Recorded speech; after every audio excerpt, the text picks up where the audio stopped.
کب تک میں تڑپتا رہوں گا اس ملک میں انصاف کے لیے؟ میرے والدین نے اس پاکستان کو بنایا، ان کی اولادوں کے ساتھ یہ سلوک خدا را رحم کیجئے۔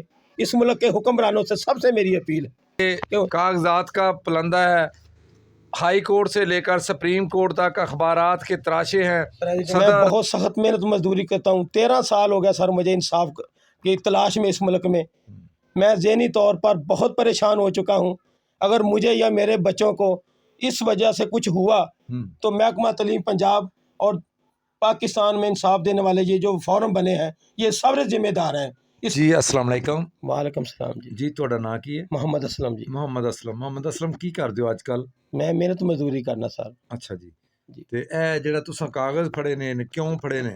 سر میں 20% کوٹے میں نے 20% کوٹے میں ایز اے چوکیدار کوٹلا کلاں سانگلا ہل ڈسٹرکٹ ننکانہ میں سکولز ونگز میں اپنے باپ کی جگہ جو محکمہ تعلیم میں درجہ 4 میں ایز اے چوکیدار ریٹائر تھے، 20% جمع درخواست روز 12 مارچ 2010 روزنامہ جنگ۔ اس میں ابو دا نام کی ہے؟ ابو کا نام عبدالرحمان تھا، جو government girls high school Sangla ہل سے ریٹائر شدہ ہیں۔ اس کے کوٹے میں نے درخواست جمع کرا دی 20% کوٹے کے تحت۔ اس وقت کے ڈپٹی ڈی او سانگلا ہل شبیر احمد نے مبینہ طور پر ریکارڈ میں رد و بدل کر کے اپنے سگے بھائی ندیم احمد علم دین کو میری جگہ ایڈجسٹ کر لیا، جو کہ 20% کوٹے کا اہل نہیں۔ یہ بنیادی طور پر 20% کوٹے کی سیٹ ہے جو محکمہ تعلیم ڈسٹرکٹ ننکانہ نے پر نہیں کی۔ سیکٹری ایجوکیشن پنجاب کو بارہا دفعہ درخواست دے چکا ہوں، لیکن میری کسی درخواست پر کوئی عمل درآمد نہیں، میری کہیں سنوائی نہیں۔ میں ہر فارم پہ اپلائی کر چکا ہوں، میری کوئی داد رسی نہیں ہو رہی اس آپ کورٹ میں گئے ہیں؟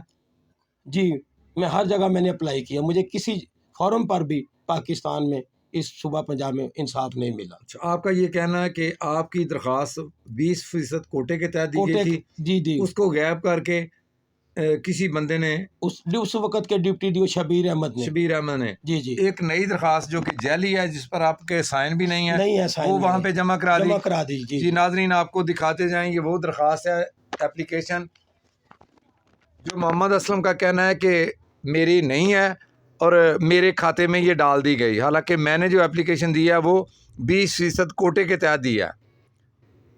یہ اپلیکیشن آپ کو دکھا رہے ہیں۔ جی جی۔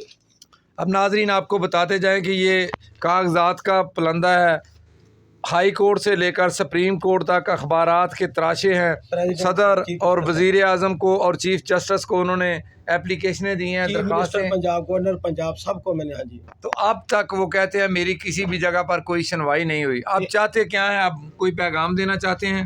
میں پریزیڈنٹ آف پاکستان، جی chief justice supreme court of Pakistan, وزیر اعظم پاکستان، گورنر پنجاب، وزیر اعلیٰ پنجاب سب سے اپیل کرتا ہوں کہ خدا را مجھے انصاف دیجیے اور میرا حق بنتا ہے مجھے 20% کوٹے میں بحال کیا جائے، ایڈجسٹ کیا جائے، اور محکمہ تعلیم ڈسٹرکٹ کے جو آفیسر ہیں جو اس مبینہ طور پر جعلی تقرری میں ملوث ہیں، ان کے خلاف قانونی کارروائی عمل میں لائی جائے۔ آپ کے بچے کتنے ہیں؟ بچے میرے 4 ہیں جی۔ سر بیٹیاں کتنی ہیں اور بیٹے کتنے ہیں؟ 3 بیٹیاں ہیں، 1 بیٹا ہوں۔ میں بہت سخت محنت مزدوری کرتا ہوں، 13 سال ہو گیا سر مجھے انصاف کی تلاش میں اس ملک میں۔ میں ذہنی طور پر بہت پریشان ہو چکا ہوں۔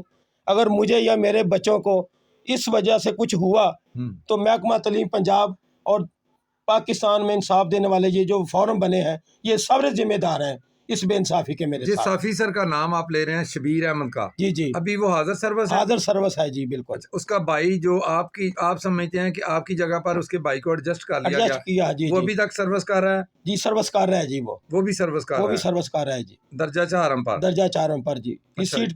یہ سیٹ پر اس کو ایڈجسٹ کیا، وہ اس کا اہل نہیں ہے۔ آخری بار آپ نے اپلیکیشن کب دی پریزیڈنٹ کو یا چیف جسٹس کو؟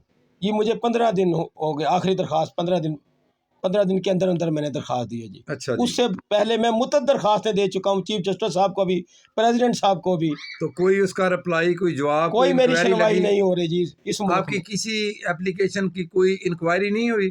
انکوائری محکمہ تعلیم میں گورنر پنجاب کے حکم پر سال پہلے چل رہی تھی، اچھا، اس کا بھی جو رزلٹ ہے وہ سیکٹری ایجوکیشن پنجاب نے روک لیا ہے۔ اچھا جی، کب سے؟ 1.5 سال سے۔ 1 سال سے انکوائری آپ کی ہوئی، آپ گئے، پیش ہوئے؟ جی پیش ہوئے میں۔ وہاں پہ آپ کی بات سنی گئی